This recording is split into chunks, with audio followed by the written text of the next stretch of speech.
Sana po lalo kayong kumapit sa mga susunod na eksena dahil mas lalong kapanabik-panabik po ito. Tamang panahon, Enteng? Kailan ang tamang panahon? Pag lahat kayo patay na, kailan ka titino-tanggol? Kailan? Pag ubos na lahat ng mga kasamahan mo, baka naman balang araw, lahat kayo patay na.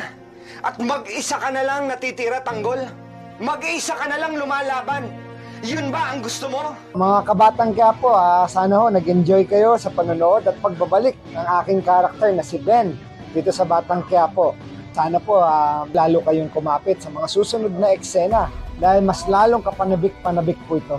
Para sa aking minamahal na kapatid kay Direk Coco Martin, maraming salamat sa oportunidad na binibigay mo sa akin at para mabigyan ng mahusay at napakamarkadong karakter itong si Ben ng Batang Quiapo.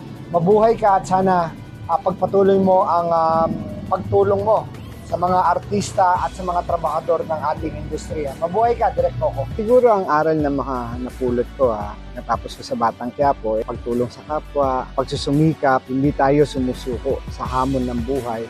Siguraduhin natin sa last day na tayo kasi Kami dito!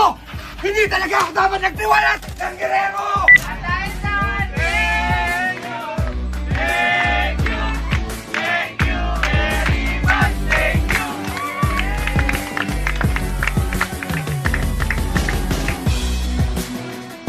Ako ho si Mark Lapid, gumaganap bilang Ben dito sa Batang Quiapo ay nagpapaalam na po sa inyo at maraming salamat sa pagmamahal na binigay ninyo at pagsubaybay sa aking karakter. Maraming salamat po.